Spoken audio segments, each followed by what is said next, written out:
우리에게 주시는 하나님의 말씀은 고린도전서 13장 4절부터 7절까지 말씀입니다.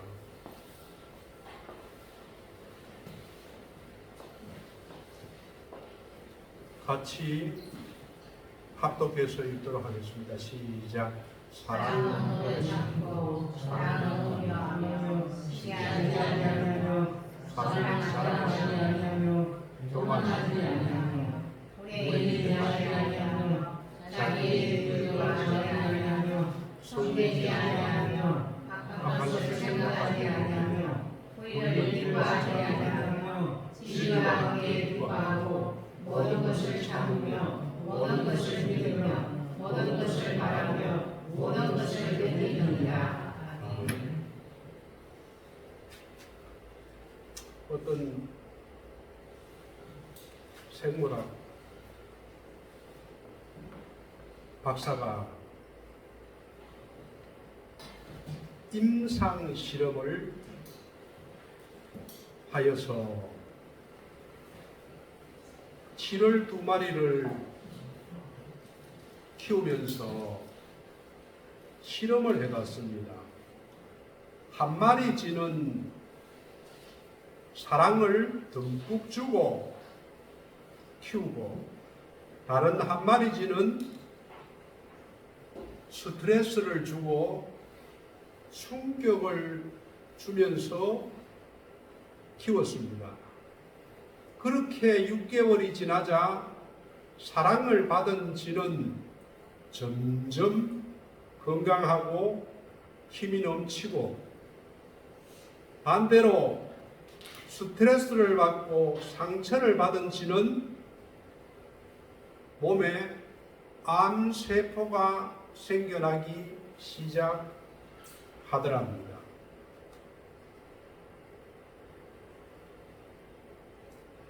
사랑을 받는 쥐와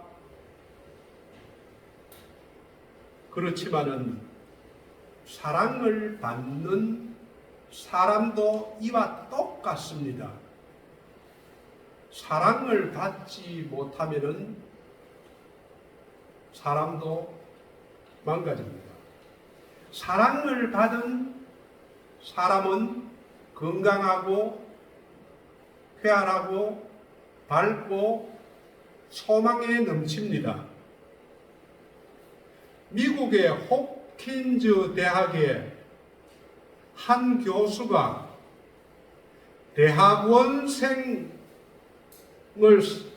빈민굴에 보내었습니다. 빈민굴의 노숙자와 아픈 사람들, 창녀들, 거지들이 사는 곳에 이 빈민굴에 대학원생을 보내어서 12살부터 16살까지의 200명의 아이들을 대상으로 연구를 했습니다. 무슨 연구를 했냐 하면은 그 빈민굴에 있는 부모와 환경, 삶의 질, 이런 것들이 장래의 아이들에게 어떤 영향을 미치는가, 이 연구를 한 것입니다. 그래서 연구를 한 결론은 이 빈민가에서 크는 아이들 200명 중에 90% 이상이 나중에 인생의 실패자로 교도소 생활을 할 것이다 라고 결론을 내렸습니다. 그로부터 25년이 지나서 추적 조사를 했습니다. 과연 이 200명의 아이들이 성장을 해서 어떻게 되었는가 결과를 봤습니다. 그런데 처음에 연구한 결과와 완전히 빗나갔습니다. 그들의 80% 이상의 아이들이 건강하고 밝고 희망이 있는 아이들로 살아가는 것입니다. 그래서 왜 그렇게 되었는가를 200명의 아이들을 조사를 했습니다. 그 결과 아이들의 입에서 한결같이 하는 말이 한 선생님 때문입니다 라고 이야기를 하는 것입니다. 그래서 이 조사원들이 그 선생님을 찾아갔습니다. 그래서 그 선생님에게 물었습니다. 어떻게 해서 이 빈민굴의 아이들이 200명 중에 80% 이상이 다 건강하게 밝게 살아가게 되었습니까? 라고 물으니까 이 선생님이 하는 말이 저는 아무것도 한 것이 없습니다. 그리고 한참 침묵을 하다 선생님은 다음과 같이 말했습니다. 저는 그냥 그 아이들이 너무 사랑스러워서 사랑이 됐습니다. 아이들을 사랑했다는 그 답밖에 없었습니다. 한 선생님의 사랑은 그 수많은 악조건과 환경 속에서 아이들을 변화시킨 것입니다. 사랑이 아이들의 진로를 바꾸었고 운명을 바꾸어 놓은 것입니다. 이것이 사랑의 힘입니다.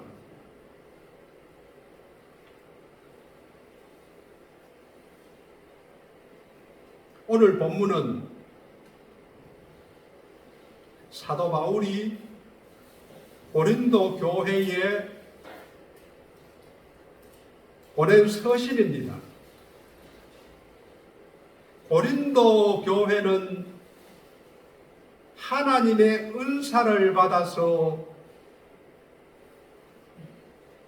예언도 하고 방언도 하고 방언 통역도 하고 병도 고치는 능력도 있고 여러 가지 많은 능력을 받은 교회였습니다. 그런데 그 교회에 싸움이 일어났습니다.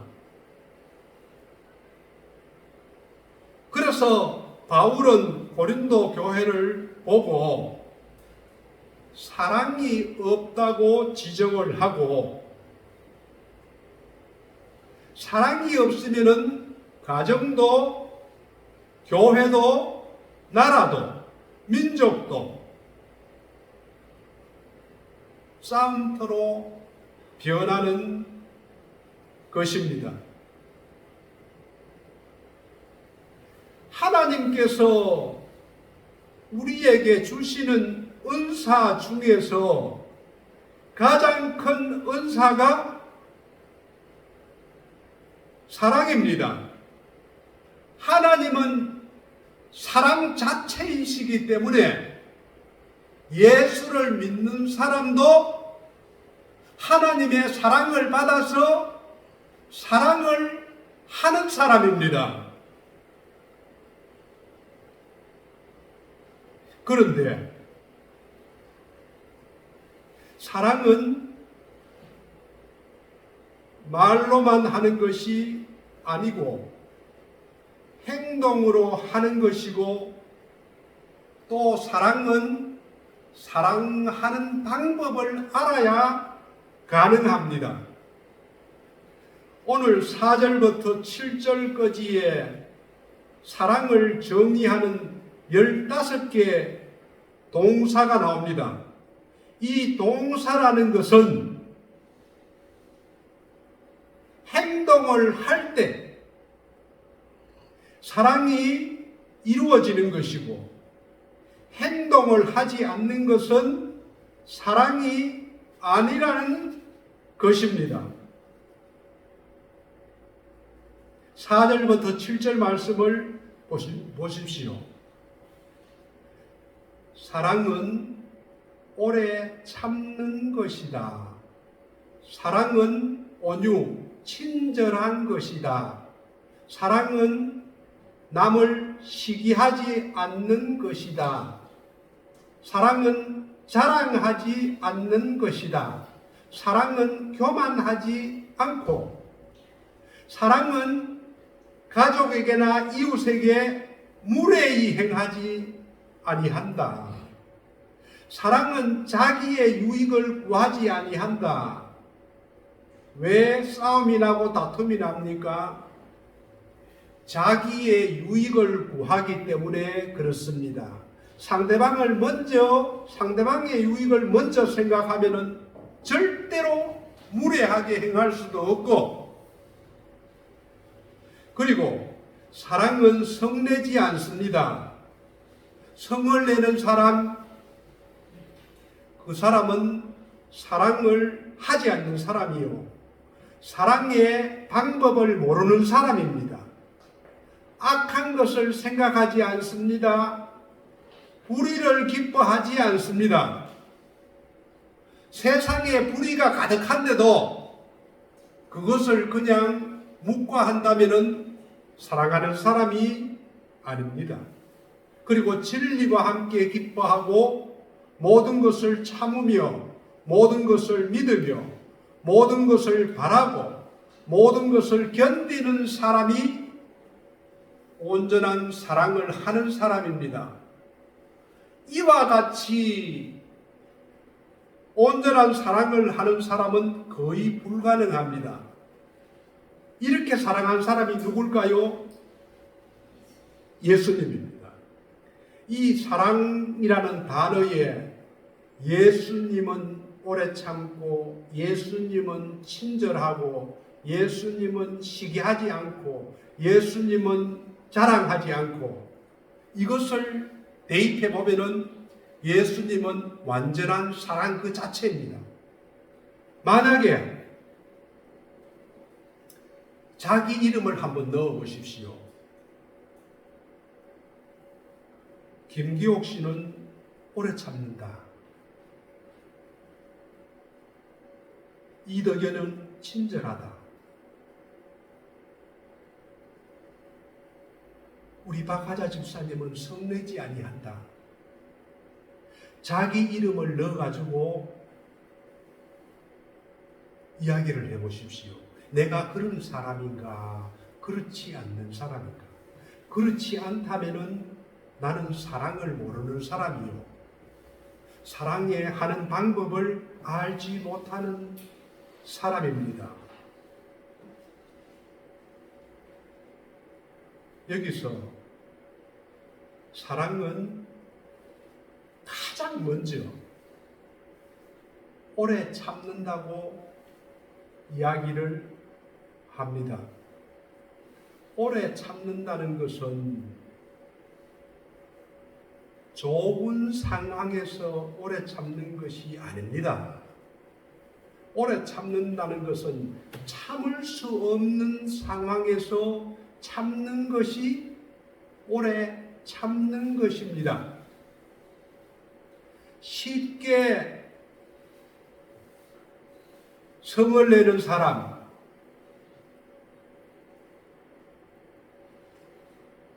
그것은 사랑하는 사람이 아닙니다. 우리가 이 세상에서 가장 추구해야 될 것은 사랑입니다. 하나님을 뜨겁게 사랑하고 우리의 소중한 이웃을 사랑하는 사람이 진짜로 하나님을 닮은 사람이요, 하나님의 사람이요, 예수님의 성품을 가진 사람입니다. 그래서 성령의 열매도 첫 번째로 나오는 것이 사랑입니다. 예수를 오래 믿으면 믿을수록 나타나야 되는 것이 사랑입니다. 사랑의 첫 번째 조건은 오래 참는 것입니다.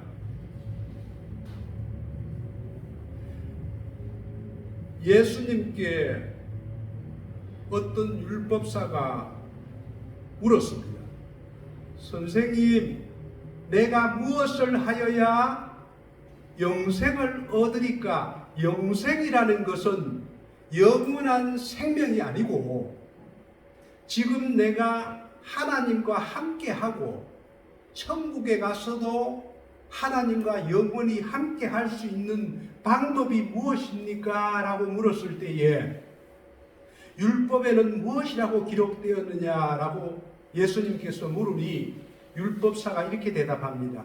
마음을 다하며 목숨을 다하며 힘을 다하며 뜻을 다하여 너의 하나님을 사랑하고 내 이웃을 내 몸과 같이 사랑하라. 이것이 영생이다. 그러니까 예수님께서 이렇게 대답합니다. 내 대답이 맞다. 이것을 행하라. 그러면은 너가 영생을 얻으리라고 했습니다. 그런데 율법사가 이 말씀을 모르는 것이 아닙니다. 문제는 이 율법사는 이를 행하라 했는데 행하지 않는 것이 문제입니다. 율법사는 알기는 아는데 이 말을 행하지를 않습니다. 그러면서 율법사가 내가 사랑해야 될 이웃이 누굽니까? 이렇게 묻자 선한 사마리아인의 비유를 들어서 설명합니다. 예루살렘에서 여리고로 내려가던 길에 강도 만난 한 사람이 쓰러져 있었다. 제사장과 레위인은 지나갔지만은 사마리아인은 그 강도 만난 자를 치료하고 나귀에 태워서 주막으로 옮기고 돈을 주고 갔다. 그리고 예수님은 율법사에게 묻습니다. 내 의견은 이 세 사람 중에 누가 강도 만난 자의 이웃이 되겠느냐? 율법사가 대답합니다. 자비를 베푼 자입니다. 예수님께서 똑같은 대답을 합니다. 너도 이와 같이 행하라. 행하라는 것은 모르는 게 아니고 아는데 행하지 않는다는 것입니다. 사랑이 이와 똑같습니다. 제가 제 아내를 많이 좋아하거든요. 자나깨나 이제 나이가 드니까 그런가 몰라도 젊었을 때는 안 그랬는데 나이가 드니까 자나깨나 사랑한다고 이야기합니다. 그런데 제 집사람이 그럽니다. 말로만 사랑하니? 사랑합니다. 이렇게 하면 말로만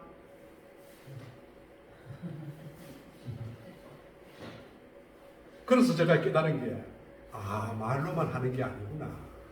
근데 오늘 본문 말씀을 보면서 말과 혀로만 하는 것은 사랑이 아니라는 것입니다. 이 15가지 행함의 이 단어는 동사입니다.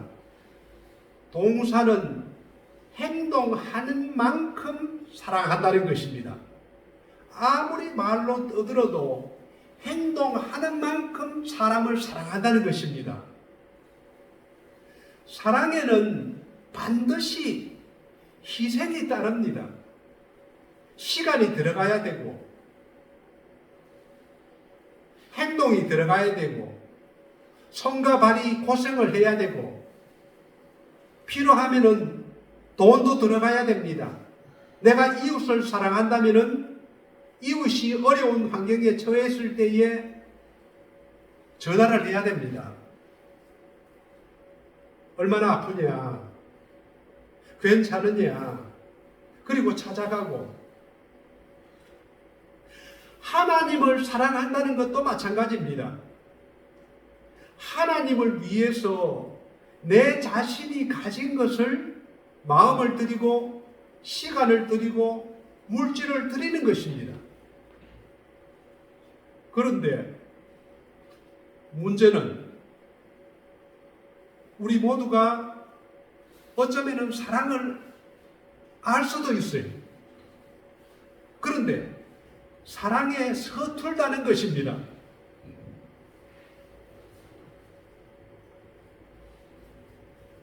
사랑이 무엇인지는 아는 것 같은데, 그런데 사실은 모릅니다.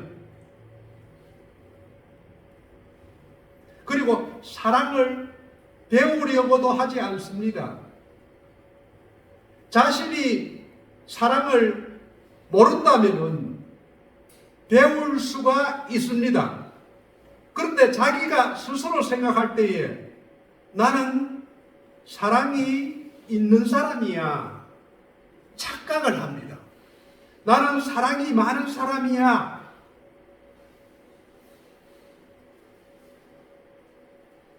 우리가 행복하려면은 사랑을 공부를 해야 합니다. 사랑을 공부하는 만큼, 연습하는 만큼 알게 되고 행복해집니다.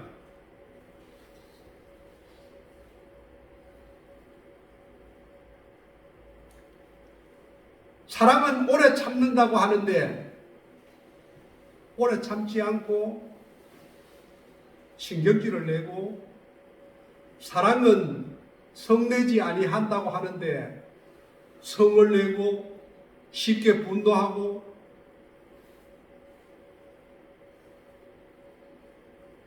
사랑은 완성되었을 때에 행복해지는 것이 아니고, 내가 사랑에 대해서 알고 생각을 바꾸고 행동을 할 때에 행복해지는 것입니다.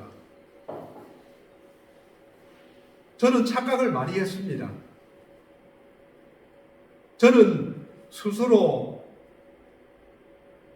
사랑이 많지는 않지만서도 그래도 내가 사랑하는 사람이 아닌가라고 착각을 했습니다. 인간은 모든 이런 착각 속에서 살아가는데, 그런데 치명적으로 착각하는 것이 자기 스스로 나는 사랑이 많은 사람이야 라고 생각하는 것입니다.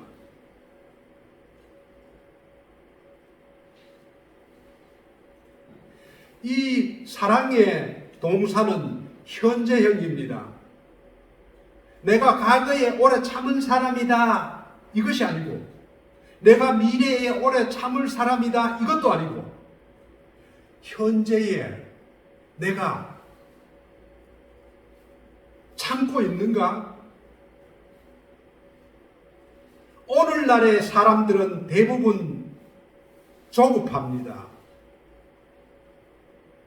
참지 못합니다. 저도 가장 못하는 것 중에 하나가 오래 참지 못하는 것이거든요. 하나님의 뜻을 구해야 되는데 내 생각이 앞설 때가 많았습니다. 교통신호가 바뀌면은 1초도 못 기다리고 뒤에서 빵빵거립니다. 빨리 가라. 남이 나를 무시하는 것도 아닌데, 남이 나에게 실수를 하면은 참지 못합니다. 누가 나의 자존심을 건드리면은 바로 욕이 나갑니다. 가까운 형제에게도 그렇고 가족에게는 더합니다. 아내와 남편에게 쉽게 함부로 말을 하고 분노합니다. 오래 참지 못하면은 치명적인 결과를 낳습니다. 참지 못하고 화를 내고 주먹이 나가고 더 심해져서 흉기가 나가면은 살인을 합니다. 제가 경찰 생활을 하면서 가장 많이 본 것이 참지 못해서 순간의 노여움과 분노로 인해서 관계가 깨어지는 것 많이 봤습니다. 부부관계가 왜 깨어집니까? 조그마한 것들 가지고 분노했어요. 직장에 어려움이 어디서 옵니까? 참지 못해서. 부모와 자식 간의 관계가 왜 단절됩니까? 참지 못해서. 살인을 왜 합니까? 참지 못해서. 한 번 깨어지면은, 관계가 한 번 끊어지면은 돌리기가 힘듭니다. 우리가 실을 가지고 실을 가위가 끊었습니다. 다시 이어집니까? 이어지기가 힘듭니다. 이와 같이 인간관계에서 가장 중요한 것이 참는 것인데, 사랑은 가장 기본적으로 해야 될 것이 참는 것입니다. 오래 참으라고 해서 무조건 참으라는 것이 아닙니다. 오래 참는다는 것은 그 사람에 대한 믿음이 있고 희망을 가지는 것입니다. 저 사람이 내가 참으면은 변하겠지. 하박국 선지자는 오직 의인은 믿음으로 말미암아 살리라고 성경에서 이야기를 합니다. 그 배경은 바벨론이 이스라엘을 심판하러 오지만 참고 믿음으로 견딘다는 뜻입니다. 그래서 하박국 선지자는 그것을 이렇게 표현했습니다. 무화과 나무가 무성치 못하고 포도나무에 열매가 없고 감람나무에 소출이 없고 밭에 식물이 없고 우리에 양이 없고 외양간에 소가 없어도 참는다. 참는 것 자체가 목적이 아니고 이렇게 참다가 보면은 하나님께서 바꾸어 주시리라. 이 믿음입니다. 그래서 주님께서는 이 하박국 선지자를 향해서 이렇게 소망을 약속해 주십니다. 비록 더딜지라도 기다려라. 지체되지 않고 응하리라. 그렇다면 우리가 얼마나 참아야 되는가를 예수님께서는 우리에게 보여주십니다. 마태복음 18장을 보면은 예수님과 베드로가 대화를 하는 장면이 나옵니다. 베드로가 이렇게 예수님께 묻습니다. 주님, 형제가 내게 죄를 범하면, 죄를 범했습니다. 형제가 몇 번이나 용서하여 주리까? 그리고 베드로가 이렇게 자랑스럽게 이야기합니다. 7번까지 참으리까? 이 베드로가 묻는 의도는 베드로 생각에는 7번을 참는 것은 아주 오래 참아주는 것이다 라고 예수님께 물었습니다. 우리는 한 번도 참기 힘들거든요. 그런데 베드로는 형제가 죄를 범하고 나에게 나쁜 짓을 했을 때에 내가 얼마나 참아야 됩니까? 그리고 7번을 참을까요? 라고 물었는데 예수님께서 뭐라고 대답하느냐 하면은 7번씩 뿐만이 아니고 70번을 7번이라도 참아라. 70번을 7번을 곱하면은 490번입니다. 490번을 참는다는 것은 영원히 용서하라는 말과 같습니다. 주님께서는 베드로의 마음의 동기를 알고 나는 의롭고 저 사람은 미운 사람인데 저 사람은 악한 사람인데 그 악한 사람이 나에게 잘못을 할 때에 몇 번은 참고 막 그 이후에는 내가 참지 못하고 용서하지 못하고 그 마음을 알고 베드로에게 대답한 것입니다. 주님께서 말씀하시는 뜻은 이 베드로에게 대답한 말은 미워하는 감정마저도 없애라. 아예 미워하지도 마라. 미워하는 것이 곧 살인하는 것이다. 예수님께서 이 땅에 오셔서 참는 것의 모범을 보여주셨습니다. 예수님이 십자가에 못 박힐 때에 로마 군인들이 무수히 채찍질을 했지만서도 참았습니다. 예수님 자신이 하나님이신데도 자기를 모욕하고 자기 옷을 벗기고 제비 뽑고 나누고 채찍질하고 욕을 하고 할 때도 참았습니다. 그리고 하시는 말씀이 아버지 하나님이시여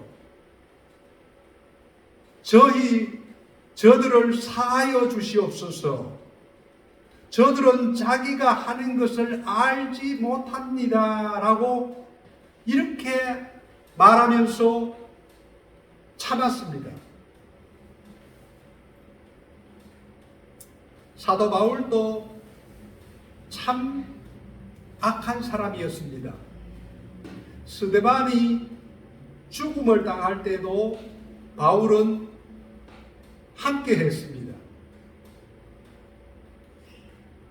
그래서 사도 바울은 디모데전서에서 이렇게 말합니다. 디모데전서 1장 15절로부터 16절까지 말씀. 한번 같이 읽어보겠습니다. 시작. 그리스도 예수께서 죄인을 구원하시려고 세상에 임하셨다. 죄인 중에 내가 그리스도이나 그러나 내가 문제를 입을 거다. 예수 그리스도께서 내게 먼저 일체의 오래 참으심을 보이사 우리의 죄를 믿어 영생 얻는 자들에게 본이 되게 하였습니다. 아멘. 예수님께서 죄인을 구원하시기 위해서 이 세상에 오셨습니다.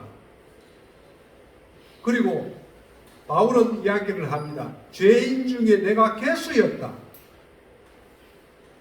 내가 이렇게 긍휼을 입은 까닭은 예수님께서 나를 보고 내 같은 죄인 중에 괴수인 내 같은 사람을 오래 참아서 예수를 믿게 하고 예수 믿는 사람들에게 그것을 뻔히 되게 보여주시기 위함이라고 이야기를 합니다. 아마 하나님께서 우리를 오래 참으시지 않으면은 이 자리에 앉아있을 사람이 아무도 없을 것입니다. 하나님께서는 오래 참으시는 분입니다. 그래서 베드로후서 3장 9절에서는 이렇게 말씀하십니다. 주의 약속은 어떤 이들이 더디다고 생각하는 것 같이 더딘 것이 아니라 오직 주께서는 너희를 대하여 오래 참으사 아무도 멸망하지 아니하고 다 회개하기에 이르시기를 원하시느니라. 그래서 오래 참으십니다.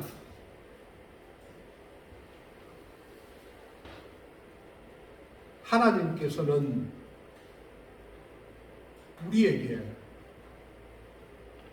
고난이라는 참 좋은 것을 주십니다. 고난이 왜 좋을까요? 고난은 우리를 변화시킵니다. 고난이 오지 않으면 절대로 우리는 바뀌지 않습니다. 누구에게나 마찬가지입니다. 고난을 어렵게 힘들게 겪으면 겪을수록 영적인 근육이 단단해집니다. 세 가지 고난의 종류가 있습니다. 첫째는 내가 잘못해서 오는 고난이 있고, 두 번째는 내가 잘못한 것이 없는데도 오는 고난이 있고, 세 번째는 내가 선한 일을 행했는데도 불구하고 고난이 오는 경우가 있습니다. 그래서 베드로전서에서는 이렇게 말합니다. 베드로전서 2장 19절 말씀. 부당하게 고난을 받아도 하나님을 생각함으로 슬픔을 참으면 이는 아름다우나, 우리가 살아가다 보면은 부당하게 고난을 받을 때가 있습니다. 나는 잘못한 것이 없어요. 그런데 다른 사람 때문에 내가 받는 고난이 있습니다. 직장 생활을 하다 보면은 어떤 한 사람이 잘못해가 나도 덤터기로 고난을 받을 때가 있습니다. 이웃집에 화재가 났는데 내 집까지 타버리는 경우, 이런 것은 부당하게 고난을 받고 그런 경우입니다. 그럴 때에 어떻게 참아야 됩니까? 하나님을 생각하면서 참아야 됩니다. 이것은 아름다운, 하나님 앞에 아름다운 것입니다. 두 번째 고난은 20절 말씀. 죄가 있어 매를 맞고 참으면 무슨 칭찬이 있으리요? 죄가 있으면 우리는 반드시 고난을 당합니다.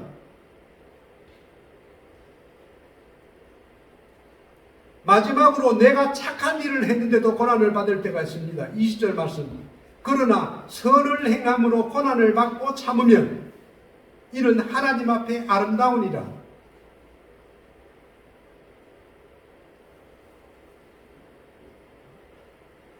고난은 하나님께서 우리에게 주시는 메시지입니다. 고난에는 하나님이 주시는 메시지가 반드시 있습니다. 그 고난이 올 때에 불평하고 원망하고, 왜 나에게 하나님 이런 고난을 주십니까? 이렇게 불만을 가지고 하면은 그 고난은 끝이 안 납니다. 점점 더 비참해집니다. 그러나 고난이 왔을 때에 하나님이 나에게 주시는 메시지가 무엇인가? 그것을 알게 되면 고난이 축복이 됩니다. 그 메시지를 알지 못하고 무작정 고통 속에서 살아가면 더 비참해집니다. 바둑을, 제가 어릴 때부터 바둑을 떴습니다. 아마 1단입니다. 그러면 좀 잘 뜬다고 이야기를 합니다. 바둑을 두다 보면은 질 때가 있거든요. 그러면은 내가 왜 이 오늘 뜬 바둑에서 졌는가를 고민을 해보고 생각을 해보면은 그 이유를 깨닫게 됩니다. 아, 내가 어떤 점이 부족했구나. 그러면은 바둑을 떠서 이기는 것보다도 질 때에 더 많은 것을 배웁니다. 우리가 성공할 때보다도 실패할 때에 얻는 교훈이 더 많습니다. 고난도 그렇습니다. 하나님은 우리에게, 하나님의 자녀에게 우연은 없습니다. 그래서 로마서 8장 28절에서 이 말씀은 중요하기 때문에 로마서 8장 28절 말씀, 우리가 알거니와 이 로마서 8장 28절은 반드시 암송하는 게 좋습니다. 우리가 알거니와 하나님을 사랑하는 자, 곧 그 뜻대로 부르심을 입은 자들에게는 모든 것이 합력하여 선을 이루느니라. 우리를 합력하여서 선을 이루는 것이 하나님의 뜻이고 목적입니다. 하나님은 고난을 통해서 사람을 만들어 가십니다. 고난이 없이는 절대로 사람이 만들어지지 않습니다. 고난이 왔을 때에 왜 나에게 이런 어려움이 왔는가? 왜 나에게 이런 문제가 왔는가? 왜 나에게 이런 질병이 왔는가? 그러면은 하나님 나에게 주신 이 고난의 메시지가 무엇입니까? 그것을 깨닫게 되면은 하나님의 사람으로 만들어주고 축복의 통로가 됩니다. 우리는 이 땅에 살아가면서 오래 참아야 되는데, 오래 참는 가운데에서도 하나님의 뜻을 물어가면서 참아야 됩니다. 오래 참지를 못한다는 것은 사랑의 사람이 아니요, 사랑을 모르는 사람이고, 사랑을 안다가 해도 사랑하는 방법을 모르는 사람입니다.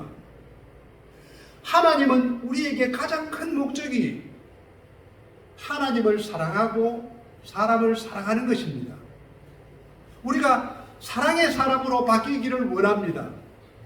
사랑의 사람으로 바뀌면 하나님께서 우리를 하나님의 사람으로 만들어 가십니다. 저와 여러분에게 그러한 은혜가 있기를 주님의 이름으로 축복합니다. 아멘.